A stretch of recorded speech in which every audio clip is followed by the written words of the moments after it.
Okay,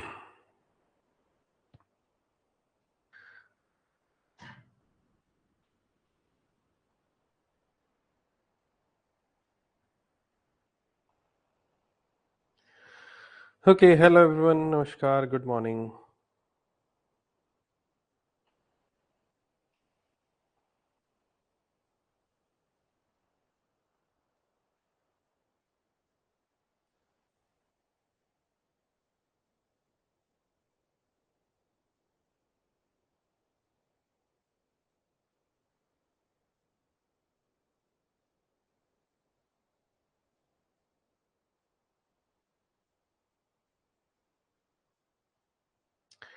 Okay, let's start with today's session. ठीक है? कल कोई क्लास नहीं हुई थी, राइट? ओके, सो आज आपकी नेक्स्ट क्लास हो रही है। जो हमने परसों क्लास की थी, इस क्लास में हमने शेड्यूल कमर्शियल बैंक्स के बारे में पढ़ा था। ओके, उसके बाद नेक्स्ट क्लास जो कल होनी थी, कल क्लास नहीं हुई थी, राइट? तो उसके बाद आज ही हम डायरेक्ट क्लास कर रहे हैं। कोई मत सोचना सर कल की क्लास मिस हो गई, सर क्या करें, आज पढ़े ना पढ़े, कल क्लास ही नहीं हुई थी बेटा, ठीक है?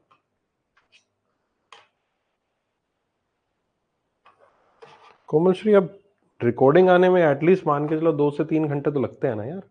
कल की बात कर रहे हो, कल क्लास ही नहीं हुई थी, है ना? ठीक है।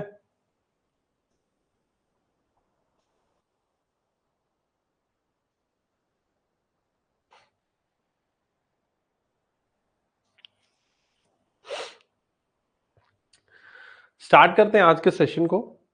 आज के सेशन में हम करेंगे कुछ और चीजें टाइप्स ऑफ बैंक से संबंधित, या फिर कह लीजिए हिस्ट्री के बारे में बात करेंगे।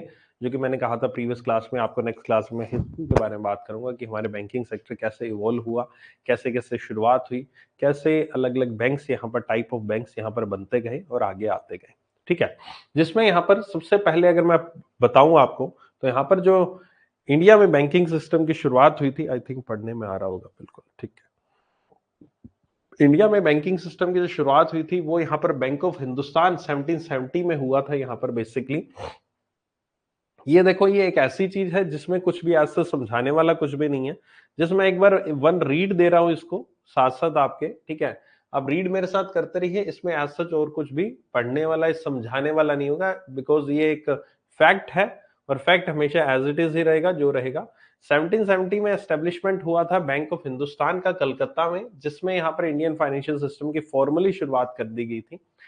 इस बैंक ने अपनी सर्विसेज देनी बंद कर दी थी 1832 में। देयर वर वेरियस बैंक जो कि यहां पर आए थे after Hindustan bank, that emerge after Hindustan bank, जिसमें जनरल बैंक ऑफ इंडिया शामिल था, औध कमर्शियल बैंक था। लेकिन ये बैंक भी यहां पर कंटिन्यू नहीं रख पाए अपने आप को काफी लंबे समय तक। फर्स्ट प्रेसिडेंसी बैंक जो था वो बैंक ऑफ कोलकाता था। प्रेसिडेंसी इसलिए कहा जाता है क्योंकि ईस्ट इंडिया कंपनी के द्वारा एस्टेब्लिश किया गया ये बैंक था। वॉज एस्टेब्लिश इन कलकत्ता इन 1806, जिसकी कैपिटल जो थी 50 लाख रुपीस थी। ओके, और इसका बेसिक एम था यहाँ पर आपका ईस्ट इंडिया कंपनी की ट्रांजेक्शन जो कैरी आउट करना। इसका बेसिक एम वो था फॉरेन ट्रेड को कैरी आउट करना, और रेमिटेंसी जो ब्रिटिश आर्मी पर्सनल और सिविल सर्वेंट्स की होती हैं उनको यहां पर करना।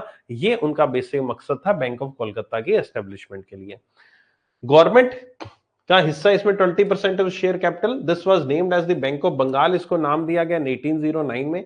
बैंक ऑफ मद्रास जो सेकंड प्रेसिडेंसी बैंक था 1843 में, और उसके बाद बैंक ऑफ बॉम्बे 1843 में देखने को मिला। ये बैंक्स यहाँ पर three presidency that were the units of administrative jurisdiction in the country, east India company का था, इसलिए इनको प्रेसिडेंसी बैंक कहा जाता था। और ये रॉयल चार्टर जो कि ईस्ट इंडिया कंपनी या इंग्लैंड जो जिस पर हमारे लॉ एक बनाया था, कानून बनाया था, उसके तहत यहाँ पर इन बैंक्स को बनाया गया था, रॉयल चार्टर्स के तहत। ऑल दीज थ्री बैंक, तीनों को यहाँ पर later on imperial bank of India बना दिया गया, एक ही बैंक बना दिया गया 1921 में। और ये इंपीरियल बैंक ऑफ इंडिया आज की डेट में यहाँ पर जाना जाता है आपका स्टेट बैंक ऑफ इंडिया के नाम से, जो कि इंडिया का पहला पब्लिक सेक्टर बैंक था, एस्टेब्लिश किया गया था 1955 में।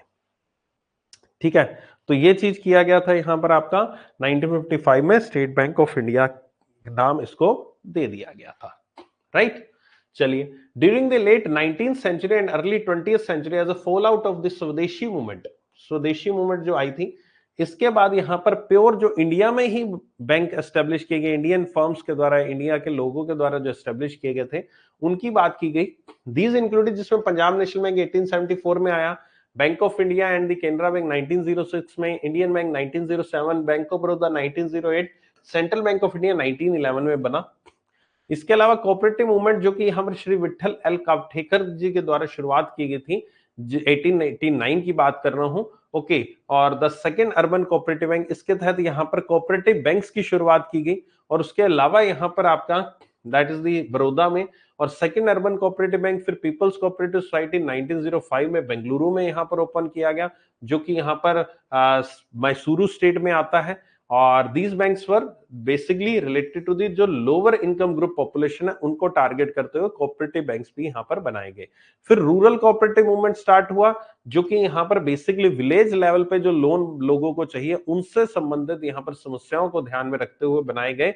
और फिर कोऑपरेटिव सोसाइटी एक्ट 1904 में भी यहाँ पर एक पास किया गया, ठीक है, क्लियर किया गया। इसका ऑब्जेक्टिव था बेसिकली कोऑपरेटिव क्रेडिट सोसाइटीज को एस्टेब्लिश करना, जिसके तहत वो यहाँ पर आपका जो छोटे लोन है, जो लोअर क्लास या फिर कह लीजिए जो विलेजेस में रहने वाले, ग्रामीण इलाकों में रहने वाले लोग हैं, उनको लोन्स यहाँ पर प्रोवाइड कराने के लिए इस कोऑपरेटिव सोसाइटी एक्ट 1904 की यहाँ पर एस्टेब्लिशमेंट की गई। और उसके तहत बहुत सारे यहाँ पर बैंक्स भी यहाँ पर बनाए गए।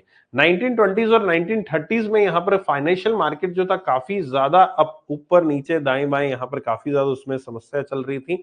इसी को ध्यान में रखते हुए यहाँ पर आपका एक नीड आई, जिसमें उन्होंने कहा कि एक बैंकिंग सेक्टर को रेगुलेट करने के लिए एक एजेंसी की जरूरत है। और जो एजेंसी यहाँ पर बनाएगी उस टाइम 1935 में, वो थी आपकी reserve bank of India. Hilton young commission की रिकमेंडेशन पे रिजर्व बैंक ऑफ इंडिया की शुरुआत की गई, जो कि हमारे इंडिया के बैंकिंग सेक्टर को रेगुलेट करने वाला था। अगर मैं बात करूं नेशनलाइजेशन की, इंडियन बैंकिंग इंडस्ट्री जो है उसकी नेशनलाइजेशन जो शुरुआत हुई थी, यानी कि सबसे पहले यहां पर नेशनलाइजेशन का मतलब क्या होगा कि ये मतलब हुआ कि वो गवर्नमेंट के अंडर आना शुरू हो गए थे। पहले सारे के सारे बैंक्स प्राइवेट सेक्टर के अंडर हुआ करते थे। अब जरूरत थी यहाँ पर ये सारे बैंक्स को यहाँ पर पब्लिक सेक्टर में लाने की, यानी गवर्नमेंट के रेगुलेशंस में लाने की, जिसकी शुरुआत हुई सबसे पहले 1 जनवरी 1949 को, जिसमें रिजर्व बैंक ऑफ इंडिया का नेशनलाइजेशन किया गया। और उसके बाद यहां पर स्टेट बैंक ऑफ इंडिया का नेशनलाइजेशन 1955 में इंपीरियल बैंक ऑफ इंडिया को चेंज करके किया गया था।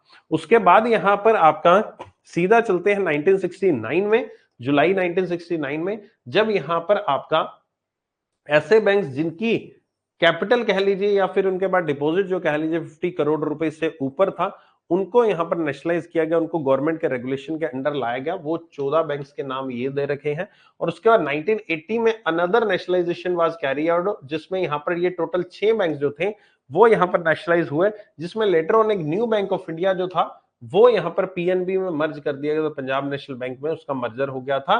बाकी बैंक्स यहां पर काफी सालों तक एज इट इज ही चलते रहे थे, ठीक है। और जो 6 बैंक जिनका 1980 में यहां पर हुआ था नेशनलाइजेशन, उनकी कैपिटल 200 करोड़ रुपए थी, मिनिमम कैपिटल 200 करोड़ रुपए थी, उन्हीं का नेशनलाइजेशन किया गया था।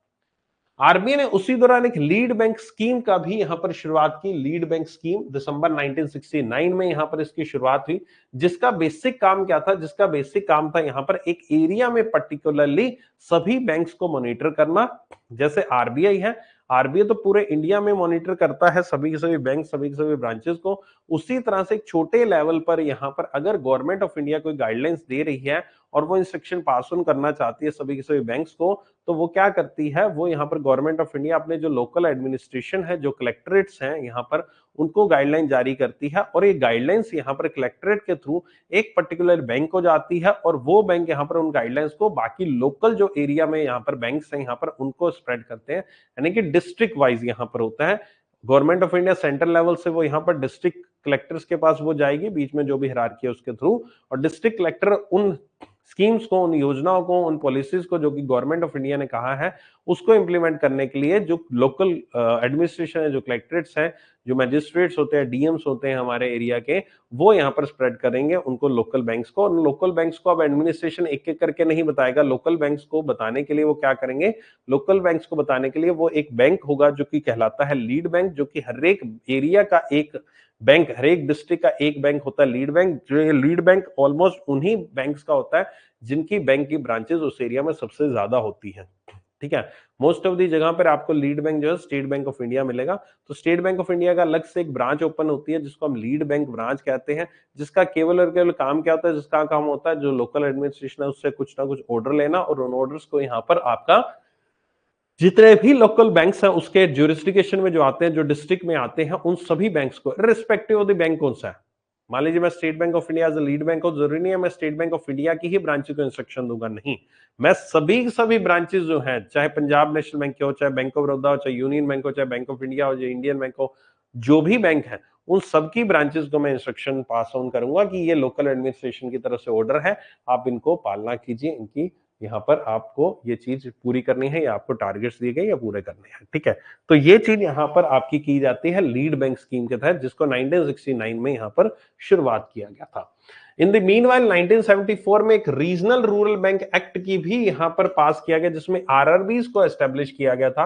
आरआरबीज बेसिकली इसलिए एस्टेब्लिश किए गए थे जो कि यहाँ पर जितने भी बैंक से नेशनलाइज बैंक थे या भी प्राइवेट सेक्टर बैंक जो थे, उनका मेन फोकस था आपका अर्बन एरियाज में या फिर सेमी अर्बन एरियाज में, क्योंकि अभी वो इवोल्व हो रहे थे, अभी उनकी ब्रांचेस ओपन हो रही थी। तो सबसे पहले उनकी प्रायोरिटी क्या थी, सबसे पहले उनकी प्रायोरिटी थी जो अर्बन एरियाज है उनकी नीड को देखना, सेमी अर्बन एरियाज है वहां तक वो पहुंच रहे थे, लेकिन रूरल एरियाज में बैंक्स नहीं आ पा रहे थे, रूरल एरियाज के लोगों को उनका फायदा नहीं मिल रहा था। उनको अपना कोई भी, या तो वो बैंक में अकाउंट खुलवाना ही नहीं पसंद करते क्योंकि उनको बहुत दूर जाना पड़ता है, या फिर जाते भी तो अर्बन एरिया में, शहर में आना पड़ता था।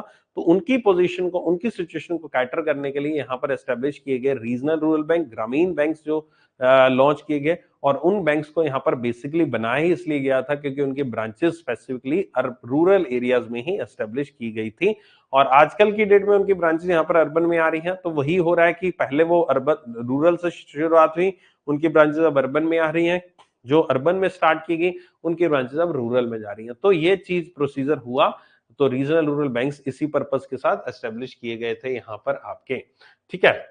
इसके बाद का क्या लिखा है, इसके बाद यही लिखा है कि बहुत सारे बैंक्स यहाँ पर आपके फेल होने शुरू हुए, बहुत सारे बैंक्स के जो डिपॉजिट थे, जो लोन्स थे वो डूबने शुरू हुए, तो वो डिपॉजिटर्स को पैसा वापस देने सक्षम नहीं थे। तो इसलिए यहाँ पर रिजर्व बैंक ऑफ इंडिया के द्वारा एक एजेंसी क्रिएट की गई, ऑर्गेनाइजेशन क्रिएट की, जिसका नाम था deposit insurance credit guarantee corporation of India, DICGC का निर्माण किया गया, जिसके तहत यहाँ पर उस डीआईसीजीसी को एक यहाँ पर गारंटी के रूप में, एक ऑर्गेनाइजेशन के रूप में एस्टेब्लिश किया गया, जिसका बेसिक काम था अगर कोई भी बैंक डूबता है तो उसमें डिपॉजिटर्स को नुकसान नहीं होना चाहिए, तो डिपॉजिटर्स का पैसा जो भी है वो सुरक्षित होना चाहिए, जिसके तहत अगर कोई बैंक डूबता है तो उनके कस्टमर्स को आप यहाँ पर 2 लाख रुपए तक का जो है एक प्रकार से इंश्योरेंस, या 2 लाख रुपए तक उनके डिपॉजिट का पैसा जो है उनको प्रोवाइड करवाएंगे, ठीक है। तो सॉरी 1 लाख था, 2 लाख नहीं था। अभी आज की डेट में ये 1 लाख की फिगर जो है 5 लाख हो चुकी है, पहले 1 लाख थी, यानी कि डिपॉजिटर के अकाउंट में अगर 2 लाख रुपए पड़े हैं तो उसको 1 लाख रुपए डीआईसीजीसी दे देगा, बाकी 1 लाख मानता हूं डूब जाता है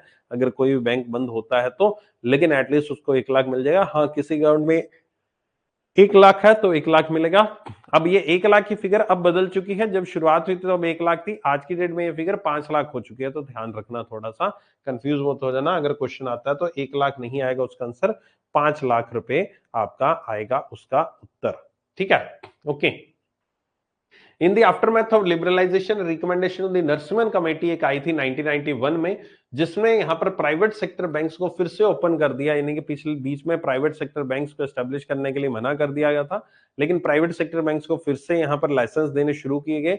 क्यों शुरू किए गए, क्योंकि 1991 में एक ऐसा दौर आया था जिसको हम एलपीजी रिफॉर्म्स कहते हैं, लिबरलाइजेशन, प्राइवेटाइजेशन, ग्लोबलाइजेशन कहते हैं, जिसके तहत यहाँ पर इंडिया की इकोनॉमी को काफी ज्यादा ओपन करने की बात की जा रही थी, और अगर ये एलपीजी रिफॉर्म्स ना आते, ना लाए जाते, तो इंडिया एक बहुत ही बड़ी बुरी सिचुएशन में पहुंच चुका था। इंडिया के पास इतना फंड ही नहीं बचा था कि वो यहाँ पर अपने जो इंपोर्ट है उनको फाइनेंस कर सके, उनके लिए पैसा दे सके। अगर इंपोर्ट हमारे रुक जाते तो हमारे देश में एक प्रकार से चीजों की बहुत भारी कमी हो जाती, जिससे महंगाई बहुत ज्यादा बढ़ जाती, और जब एक बार महंगाई आउट ऑफ कंट्रोल हो जाती, फिर यहाँ पर हर एक चीज का दाम जो था वो आसमान छू जाता और हम कुछ भी अफोर्ड ना कर पाते, इवन खाने की चीज भी नहीं मिल पाती। तो इसी को ध्यान में रखते हुए हमारे इंडियन इकोनॉमी को यहाँ पर आपका रिफॉर्म्स लाए गए एलपीजी के फॉर्म में, और इंडियन इकोनॉमी को ओपन किया गया, जिसमें लिबरलाइजेशन का मतलब होता है कि आप यहाँ पर लिबरल हो रहे हैं, यानी कि आप जो नई इंडस्ट्रीज एस्टेब्लिश होना चाहती हैं, नई फैक्ट्रीज, नए यहाँ पर बिजनेस स्टार्ट होना चाहते हैं, उनको लाइसेंस देने की जो प्रक्रिया है उसको आसान बनाना लिबरलाइजेशन था। प्राइवेटाइजेशन यानी कि बहुत सारे ऐसे सेक्टर्स थे जो कि यहाँ पर लॉस मेकिंग थे, पब्लिक सेक्टर थे, लॉस कर रहे थे, तो ऐसे सेक्टर्स को, ऐसी फैक्ट्रीज को, ऐसे इंस्टीट्यूशंस को यहाँ पर प्राइवेट सेक्टर के हाथों सौंप देना ताकि वो उनको अच्छे से बेहतर तरीके से चला पाए, दैट वाज प्राइवेटाइजेशन। और तीसरा ग्लोबलाइजेशन, जिसके तहत हमने अपनी इंडियन इकोनॉमी जो है बाहरी दुनिया के लिए ओपन कर दी थी। पहले बहुत सारे रिस्ट्रिक्शंस लगे होते कि इस कंट्री से हम इंपोर्ट नहीं करेंगे, इस कंट्री को एक्सपोर्ट नहीं करेंगे, वगैरह वगैरह, तो वो ऑलमोस्ट सारे रिस्ट्रिक्शन जो है हटा दिए गए थे।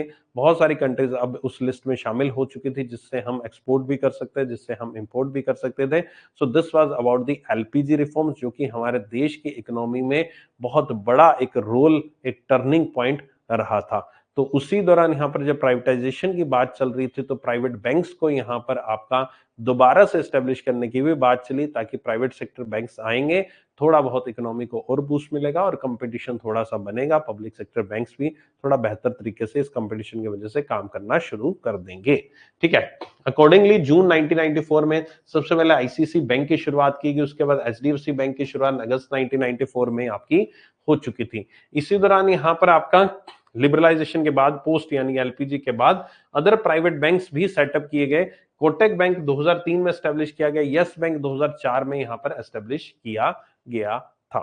लाइसेंसिंग जो थी बैंक की वो 1994 से 2004 के बीच में यहां पर आपका दिया गया। Once again opened up with the grant of licence, यहां पर IDFC bank, Bandhan financial services को यहां पर बैंक के रूप में सामने लाइसेंस दिया गया, और ये यहां पर आपका एस्टेब्लिश किया गया। इन दोनों बैंक्स को भी लाइसेंस दिया गया इस 2004 के बाद यहां पर आपका।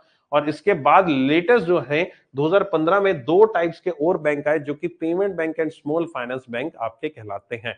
ये 2015 में यहां पर स्मॉल फाइनेंस बैंक और पेमेंट बैंक की शुरुआत भी हुई थी। ओके, सो ये यहां पर अभी तक की 2015 तक की या लेटेस्ट आपकी हिस्ट्री है, कि एक टाइमलाइन दे रखी है। हिस्ट्री तो क्या है, एक टाइमलाइन दे रखी है कि इस टाइमलाइन के हिसाब से यहां पर इंडियन बैंक्स जो थे वो एस्टेब्लिश हुए थे। ये टाइमलाइन थी, इसके अकॉर्डिंग ये सारी चीजें यहां पर देखने को मिली थी, और ये 2015 तक यहां पर चला था। अभी इसमें like the regional rural banks हैं, सारे के सारे जो बैंक्स हैं ना, public sector, private sector, regional rural banks हैं, टाइप कोऑपरेटिव बैंक्स हैं, small finance bank, payment bank, जिनका जिक्र हुआ था वो यहां पर खत्म नहीं हुए हैं, उनका जिक्र दोबारा से होगा, उनकी एक्सप्लेनेशन दोबारा से आएगी, तो डोंट वरी। ठीक है, हम डिटेल में उनके ऊपर भी बात करेंगे एक एक करके। अभी जस्ट मैं एक टाइमलाइन बताई है कि ये ऐसे हुआ था, फिर ये हुआ था, फिर ये हुआ था, फिर ये हुआ था, फिर ये हुआ था, उसके बाद ये हुआ था। ठीक है, गॉट माई पॉइंट। तो तब तक आप अब आने वाले में इनको थोड़ा सा डिटेल में डिस्कस करेंगे। पब्लिक सेक्टर क्या होता है, आपका स्मॉल फाइनेंस बैंक क्या होता है, पेमेंट बैंक क्या होता है, कोऑपरेटिव बैंक क्या होता है, वगैरह वगैरह, इनको डिटेल में डिस्कस करेंगे। उनके क्राइटेरिया क्या होता है, एलिजिबिलिटी क्या होता है। ठीक है, ओके। ये कुछ इंपॉर्टेंट लेजिस्लेशन दे रखे हैं जो कि बैंकिंग इंस्टीट्यूशन से जुड़े हुए हैं। जो RBI act 1934, BR act 1949, State Bank of India 55, State Bank of India के सब्सिडरी बैंक्स आए थे 1955, डीआईसीजीसी 1961 एक्ट आया था, बैंकिंग एक्ट ये 1970 1980 जिसके तहत नेशनलाइजेशन हुआ था, स्टेट बैंक एक्ट 2018 जिसमें यहाँ पर जो इनके सब्सिडरीज थी स्टेट बैंक ऑफ इंडिया की, उनको मर्ज कर दिया गया एसबीआई में। तो ये सब इंपॉर्टेंट एक्ट्स हैं जो कि हमारे बैंकिंग सेक्टर से जुड़े हुए हैं, जो कि काफी इंपॉर्टेंट रोल प्ले करते हैं हमारे बैंकिंग सेक्टर की इवॉल्वमेंट में। ओके, तो अब यहां पर थोड़ा सा टाइप्स ऑफ बैंक की चलते हैं। There are basically two types, schedule banks and non schedule banks. Schedule banks की डेफिनेशन क्या होते हैं उस दिन हम डिस्कस कर चुके हैं, तो ये चीज वही आई है। शेड्यूल बैंक्स और नॉन शेड्यूल बैंक्स की कैटेगरी दे रखी है, और उसमें शेड्यूल बैंक्स में भी यहां पर public sector bank, commercial banks और कोऑपरेटिव बैंक को अलग अलग कर रखा है, जिसमें public sector, private sector, foreign banks, local area bank, RRB, payment bank, small finance bank, और कोऑपरेटिव बैंक में state cooperative, district cooperative, urban cooperative banks की डेफिनेशन यहां पर डिफाइन इनको कर रखा है। तो यहां पर schedule commercial bank, second schedule of RBI act मैं ऑलरेडी समझा चुका हूं उस दिन, ये सिर्फ आपका यहां पर लिखा हुआ है। ये आप एक मिनट लगाओ, इसको पढ़ लो, ताकि आप उस दिन जो मैंने पढ़ाया था उसको आप याद कर पाओ। ठीक है,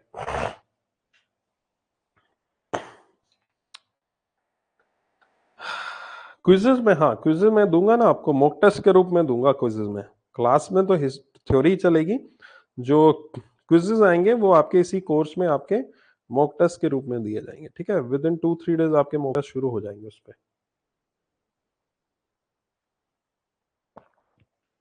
40 क्वेश्चन के सेट होंगे।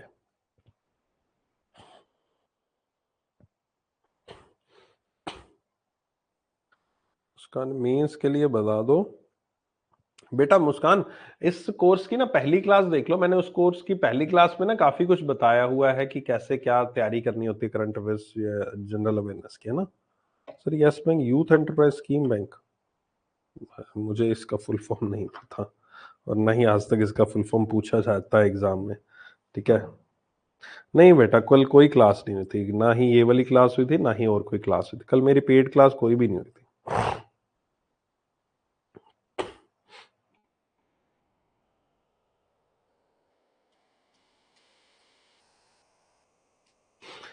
विवेक, जब एग्जाम नहीं क्लियर होता ना तो थोड़ा सा प्रेशर तो आता है। अब इसी सिचुएशन को तो यहाँ कर अगर आप सीख कर आगे बढ़ गए हो, इससे कुछ समझ कर आगे बढ़े हो, तभी तो कुछ हो पाएगा ना जिंदगी में। अगर अभी हार जाओगे इन सब चीजों से कि नहीं हो रहा, नहीं हो रहा, नहीं हो रहा, तो या तो मूव कर जाओ। देखो दो ही बातें होती हैं, या तो मूव कर जाओ। मूव करने का मतलब कि चलो छोड़ो सर, नहीं हो रहा तो नेक्स्ट सोचते हैं, है ना। जो भी आपने सोच रखा है उसको सोचो, या नहीं सोच रहे हो तो सोचना शुरू कर दो। और अगर नहीं करना मूव, अगर रहना यहीं रहना है, तो फिर डेली बेसिस पर रोना धोना छोड़ दो, यही कहूंगा। छोड़ना है छोड़ो, दिमाग से वॉश करो, छोड़ दिया चलो कहीं और, वहां बेहतर करेंगे। और अगर करना ही इसी में है, फिर सर हो नहीं रहा, सर ये नहीं हो रहा, सर नंबर कम आ रहे हैं, ये सब बोलना जब तक नहीं छोड़ोगे तब तक माइंड जो है सही नहीं हो रहेगा। जब तक माइंड सेंट्रिक नहीं रहेगा, सही नहीं रहेगा ना, तब तक फोकस कर ही नहीं पाओगे, है ना। तो you have only two options, छोड़ना या नहीं छोड़ना। अगर छोड़ना है तो फिर ठीक है, ओके टाटा बाय बाय। नहीं छोड़ना तो फिर इस तरह की चीजें बोलना, सोचना, उनके बारे में डिस्कस करना बंद जब तक नहीं करोगे तब तक आप आगे बढ़ ही नहीं पाओगे।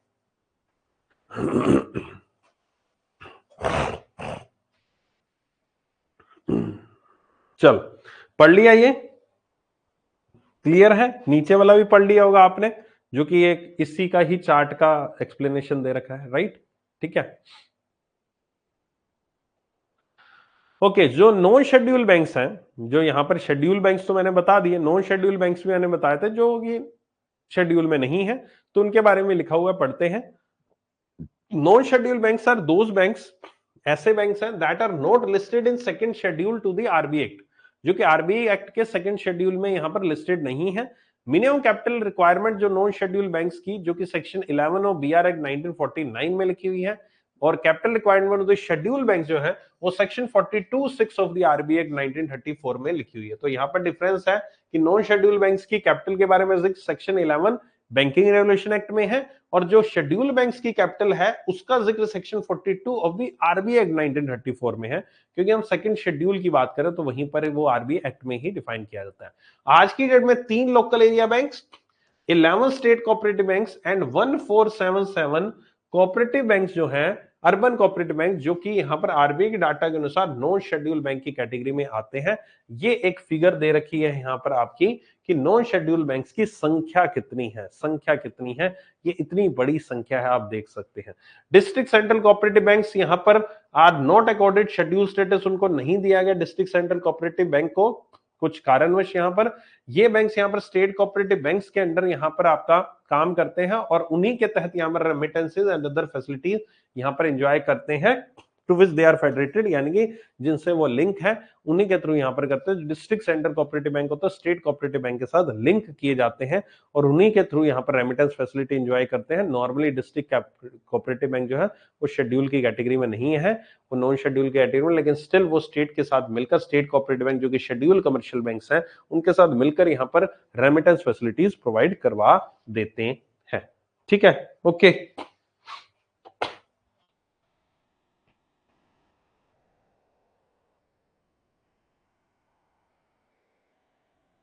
नहीं शिवम, बस वही करना है, और कुछ अलग से एक्स्ट्रा नहीं करना। मेरा फंडा बिल्कुल क्लियर रहता है कि मैं किसी एग्जाम को सेंटर में रख के नहीं पढ़ाता, है ना। मैं ये नहीं पढ़ाता आईबीपीएस पीओ है तो ये पढ़ लो, आईबीपीएस क्लर्क है तो इतना करना है, अगर आईबीपीएस एसबीआई पीओ आएगा तो ये ज्यादा करना है, नहीं। मैं एक लेवल मेंटेन करके चलता हूँ, उस लेवल के अंडर सारे के सारे टाइप ऑफ एग्जाम्स कवर हो जाते हैं। उसमें ऐसा नहीं होता कि मैं एसबीआई पीओ मेंस के लिए अलग पढ़ाऊंगा, आईबीपीएस पीओ मेंस के लिए अलग पढ़ाऊंगा, नहीं। मैं जो पढ़ा रहा हूँ आपको, जो करंट अफेयर्स पढ़ाता हूँ, वो यहाँ पर सारी की सारी चीजें कवर करती है, राइट। पब्लिक सेक्टर बैंक में state Bank of India constituted under the state Bank of India act 1955। Presently 11 nationalised banks हैं यहाँ पर, जो कि यहाँ पर banking companies acquisition and transfer undertaking act 1970 1980 के तहत बने गए हैं। यहाँ पर आपके फिलहाल 11 नेशनलाइज्ड बैंक और एक यहाँ पर state Bank of India. 11 nationalised bank यहाँ पर क्योंकि मर्जर हुआ था काफी सारे बैंक्स का, है ना।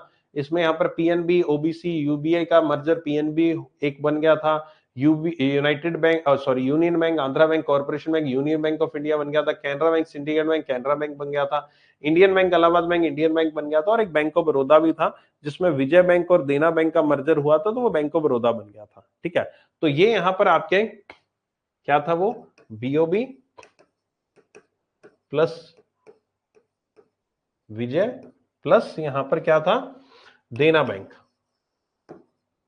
ये सारे यहां पर मिलकर एक बैंक ऑफ बड़ौदा यहां पर बन गया था।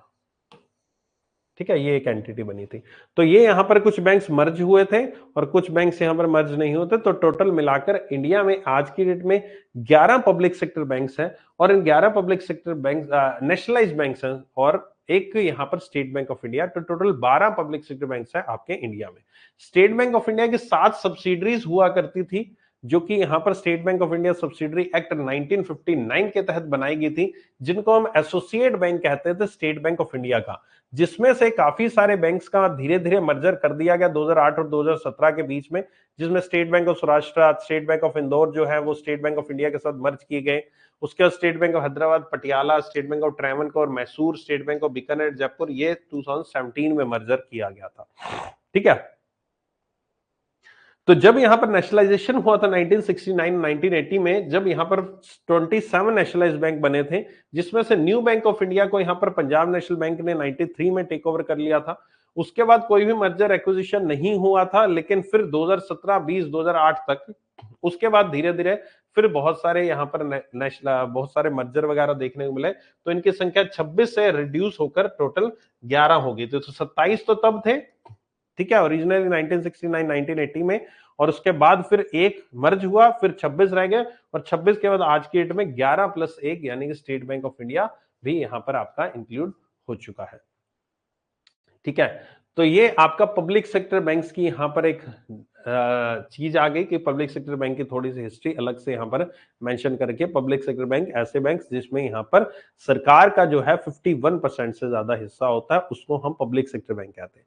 कोई बैंक जिसमें गवर्नमेंट ऑफ इंडिया का 51% से ज्यादा स्टेक है, हिस्सा है, शेयर होल्डिंग है, यानी मालिकाना हक है, जो भी आप कह सकते हो, वो यहां पर एक पब्लिक सेक्टर बैंक आपका कहलाता है। ठीक है, चलो आगे चलो। Private sector bank, private sector bank की मैं अगर बात करूं तो यहां पर आपका 25 सालों से after 14 banks, almost 25 years after 14 banks were nationalised in the country, कोई भी प्राइवेट सेक्टर बैंक नहीं था जिसको लाइसेंस दिया गया था। लेकिन नरसिम्हन कमेटी 1991 में यहां पर रिकमेंड किया यहां पर कि इंडिया में प्राइवेट सेक्टर बैंक्स की नीड है ना। नीड, अब प्राइवेट सेक्टर बैंक्स की नीड क्यों आई? नीड इसलिए आई थी, देखो पहले प्राइवेट सेक्टर बैंक थे, फिर यहां पर उनको पब्लिक सेक्टर किया गया, और फिर प्राइवेट सेक्टर बैंक्स लाए गए। इसका कारण यही था कि पहले जो प्राइवेट सेक्टर बैंक थे वो यहां पर एक्सप्लॉयटेशन शुरू कर दी थी कि हम तो बड़े बड़े जो बिजनेस हाउसेज हैं या बड़े बड़े व्यापारी हैं उन्हीं को लोन देंगे, तो इसलिए पब्लिक सेक्टर बैंक लाए गए कि गवर्नमेंट के अंडर इन बैंक्स को किया गया ताकि गवर्नमेंट के अकॉर्डिंग ये काम कर सके। ठीक है, लेकिन फिर जब गवर्नमेंट के बैंक्स भी यहाँ पर काम बिल्कुल सही तरीके से कर रहे हैं, लेकिन कुछ एक कंपटीशन को और बढ़िया बढ़ावा देने के लिए कि मोनोपोली ना क्रिएट हो जाए कि सरकारी बैंक ही सरकारी बैंक्स रहे, वो अपनी तरफ से अपनी मनमर्जी से काम करें, नहीं, तो प्राइवेट सेक्टर बैंक्स को भी दोबारा से एस्टेब्लिश करने की जरूरत पड़ी ताकि यहां पर सब चीजें स्मूथली रन होती रहे। तो यही इसके लिए यहां पर लाइसेंस दिया गया, यहां पर आपका नरसिम्हन कमेटी की रिकमेंडेशन पे प्राइवेट सेक्टर बैंक्स अप्रूव किए गए 1994 के बाद, और जिसके तहत आईसीसी बैंक जून 1994 में देखने को यहां पर आपको मिला था। ओके,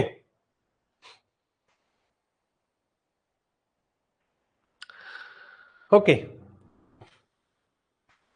आगे क्या है, private sector banks are banks which are constituted under companies act 1956 and operate under the BR act 1949।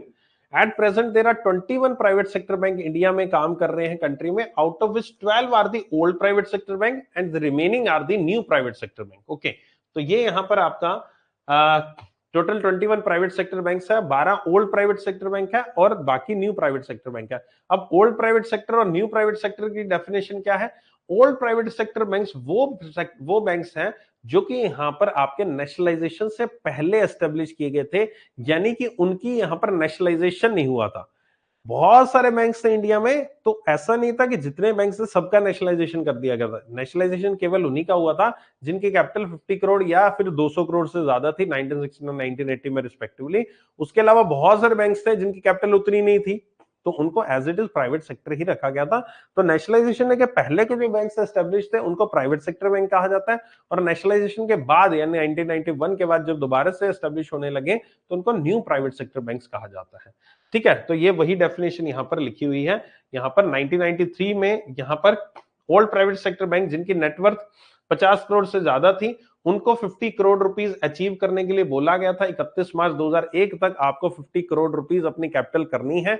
ये ओल्ड प्राइवेट सेक्टर बैंक्स को यहां पर निर्देश दिए गए थे यहां पर आपके, और लेटर ऑन उनको ये भी कहा गया था कि 100 करोड़ रुपीस तक आप अपनी कैपिटल को लेके जाइए। और प्राइवेट सेक्टर बैंक की प्रेजेंट में रिक्वायरमेंट जो है, प्रेजेंट में यानी कि प्राइवेट सेक्टर बैंक अगर आपको खोलना है तो आपके पास 500 करोड़ रुपए एटलीस्ट यहां पर देखने को होने चाहिए, मिलने चाहिए आपको 500 करोड़ रुपीस।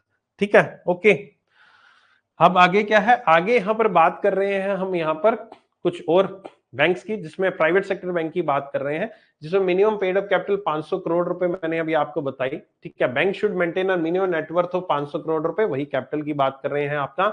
इसकी एलिजिबिलिटी लिखी है कि क्या क्या एलिजिबिलिटी है एक प्राइवेट सेक्टर बैंक में। यहां पर आपको अपने बैंक को एस्टेब्लिश करने के लिए एलिजिबिलिटी की बात करें तो इसमें मिनिमम 500 करोड़ होनी चाहिए। रेजिडेंट इंडिविजुअल जिसको 10 साल का एटलीस्ट वही अप्लाई करें जिसको 10 साल का एक्सपीरियंस हो बैंकिंग एंड फाइनेंस में। लार्ज इंडस्ट्रियल हाउसेज एलिजिबल नहीं है एक बैंक से एस्टेब्लिश करने के लिए, बट वो इन्वेस्ट कर सकते हैं 10% इन दी बैंक्स। फॉरेन जो एफडीआई है, जो यहां पर बाहर से विदेश की कंपनी यहां पर इंडिया के बैंक्स में इन्वेस्ट कर सकती है, वो प्रेजेंटली मैक्सिमम 74% ही इन्वेस्ट कर सकती हैं। ठीक है, और इनके शेयर जो है वो लिस्ट होने चाहिए स्टॉक एक्सचेंज में। अब listing on the stock exchange का मतलब अभी आपको नहीं पता है तो कोई बात नहीं, पता है तो बहुत बढ़िया बात है, नहीं पता तो डोंट वरी। बैंकिंग वरना जब हम सारा का सारा चैप्टर्स बहुत सारे और भी पेंडिंग है वो करेंगे, तो उसके बाद हमारा नेक्स्ट पोर्शन जो फाइनेंशियल अवेयरनेस रहेगा, फिर नेक्स्ट पोर्शन इकोनॉमिक अवेयरनेस रहेगा। तो उसमें लिस्टिंग क्या होता है, स्टॉक एक्सचेंजेस क्या होता है, इन सब के ऊपर जिक्र किया जाएगा बहुत ढंग से, बहुत आराम से, तसल्ली से। With in a period of 6 साल जब यहां पर आपको लाइसेंस मिल जाएगा तो 6 साल के अंदर अंदर आपको स्टॉक एक्सचेंज पे अपने आप को लिस्ट करना है। और बैंक के पास यहां पर टोटल ब्रांचेस जितनी भी हैं उनमें से 25% ब्रांचेस ऐसी लोकेशन पे होनी चाहिए जहां पर किसी भी और बैंक की ब्रांच नहीं है, अनबैंक्ड एरिया उसको यहां पर हम बोलते हैं, अनबैंक्ड एरिया बोला जाता है। Bank should achieve it's priority sector lending target, ये भी हम पढ़ेंगे आने वाले दिनों में कि प्रायोरिटी सेक्टर टारगेट क्या होते हैं वगैरह वगैरह।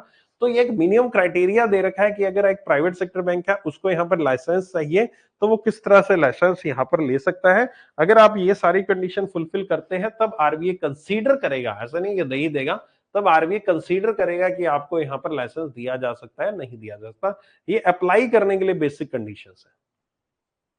इसके बाद आते हैं हम फॉरेन बैंक्स के ऊपर। फॉरेन बैंक्स ऐसे बैंक होते हैं जो कि यहां पर एस्टेब्लिश किए गए हैं यहां पर, और हेडक्वार्टर जिनका इंडिया से दूसरी कंट्री में है, जिनका हेडक्वार्टर दूसरी कंट्री में, जो एस्टेब्लिश दूसरी कंट्री के नियमों के अनुसार किए गए हैं, उनकी अगर ब्रांचेस इंडिया में एस्टेब्लिश होती हैं तो ऐसे, और उनको परमिशन मिलता है, तो ऐसे बैंक्स को हम फॉरेन बैंक्स कहते हैं। ठीक है, इनमें नाम कुछ आपके सामने दे रखे, like the Standard Chartered Bank, Citibank, Grindlays Bank जिसको आप एएनजी कहते हैं, Banque Nationale de Paris, Paribas, PNB Paribas, ये सारे के सारे कुछ एग्जाम्पल हैं आपके फॉरेन बैंक से। और भी बैंक है, ऐसा नहीं यही है, इसके अलावा और भी बैंक है जो कि काफी सालों से यहाँ पर इंडिया में ऑपरेट कर रहे हैं। ओके, सो इनके 3 तरीके से काम करते हैं। एक तो ब्रांचेस हो सकती हैं इनकी, यहाँ पर इनकी सब्सिडरी हो सकती है, रिप्रेजेंटेटिव ऑफिस होता है। ब्रांचेस जैसे हमारे बैंक की ब्रांचेस काम करती है वैसे, इसके अलावा सब्सिडरीज यानी कि बाहर की विदेशी बैंक ने इंडिया के किसी बैंक में यहाँ पर इन्वेस्टमेंट कर दिया, उसको अपने अंडर एक्वायर कर लिया, तो वो भी हो सकता है फॉरेन बैंक के अंडर काम कर रहा है। रिप्रेजेंटेटिव ऑफिस जस्ट कुछ तरीके के काम करते हैं, सारे के सारे पूरे के पूरे बैंक की तरह काम नहीं करेंगे, लेकिन कुछ चुनिंदा यहाँ पर सर्विसेज प्रोवाइड कराएंगे। वो उन बैंक्स का रिप्रेजेंटेटिव ऑफिस होगा और उनकी जो मेन सर्विसेज प्रोवाइड की जाएंगी, जो उनके मेन हेडक्वार्टर है वहीं से उनकी सर्विसेज उनको मिलेंगी, वो रिप्रेजेंट करेगा अपने बैंक को। मिनिमम पेड अप कैपिटल इसमें 500 करोड़ होगी यहां पर आपकी, और ये यहां पर उसको सबसे पहले लेकर आनी है, इमीडिएट 500 करोड़ लेकर आना है उसको। ओके, और बेजल 3 रिक्वायरमेंट्स जो हम पढ़ेंगे अभी, मैं कुछ दिनों बाद पढ़ाऊंगा बेजल 3 क्या होता है, जिसके तहत हम capital risk to asset ratio हम पढ़ेंगे, सीआरएआर क्या होता है, वो 10% मेंटेन करना है, क्यों करना है 10%, क्या होता है सीआरएआर, ये डिटेल में डिस्कशन होगी, एक पूरा चैप्टर आएगा, उससे मैं आपसे डिस्कस करने वाला हूं। ठीक है, तो डोंट वरी। ओके, सो ये था हिस्ट्री के बारे में। अभी कुछ और पोर्शन बाकी है, ऐसा नहीं है सारा हो गया।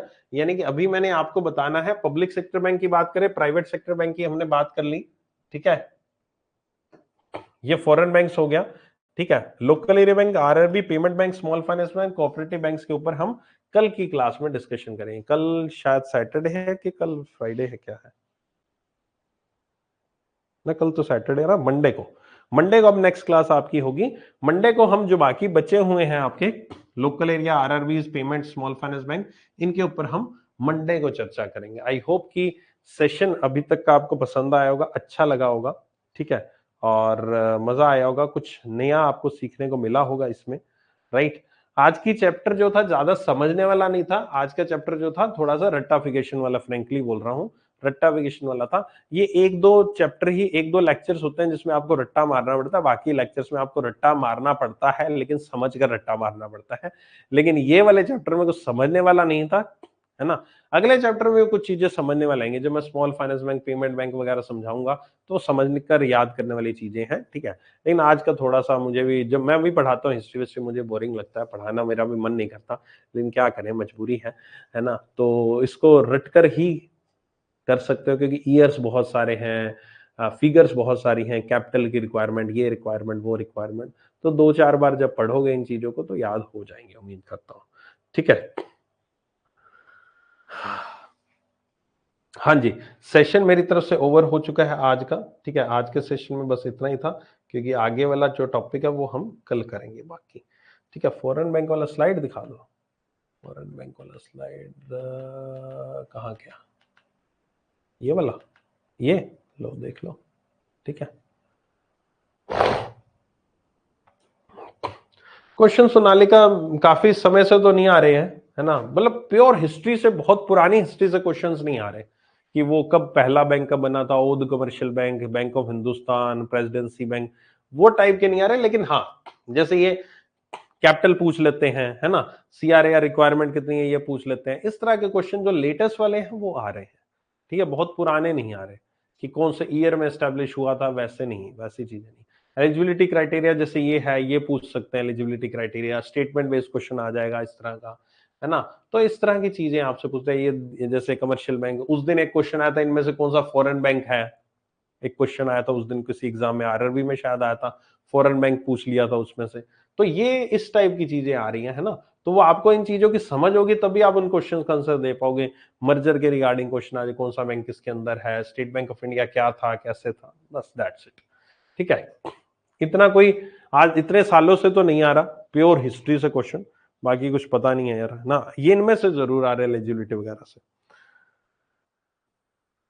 चलो, अब मिलते हैं 8:15 आधे घंटे बाद। किसमें मिलते हैं, रिवीजन क्लास, करंट अफेयर्स की रिवीजन क्लास करते हैं, करंट अफेयर्स की कंटिन्यू करेंगे हम, जून की बैंकिंग की, और साथ ही साथ हम जून की बैंकिंग थोड़ी सी रह गई तो जुलाई की भी स्टार्ट कर देंगे बैंकिंग खबरों को। Thank you so much, take care, bye bye, आ जाना 8:15 बजे। ठीक है, मिलते हैं फिर।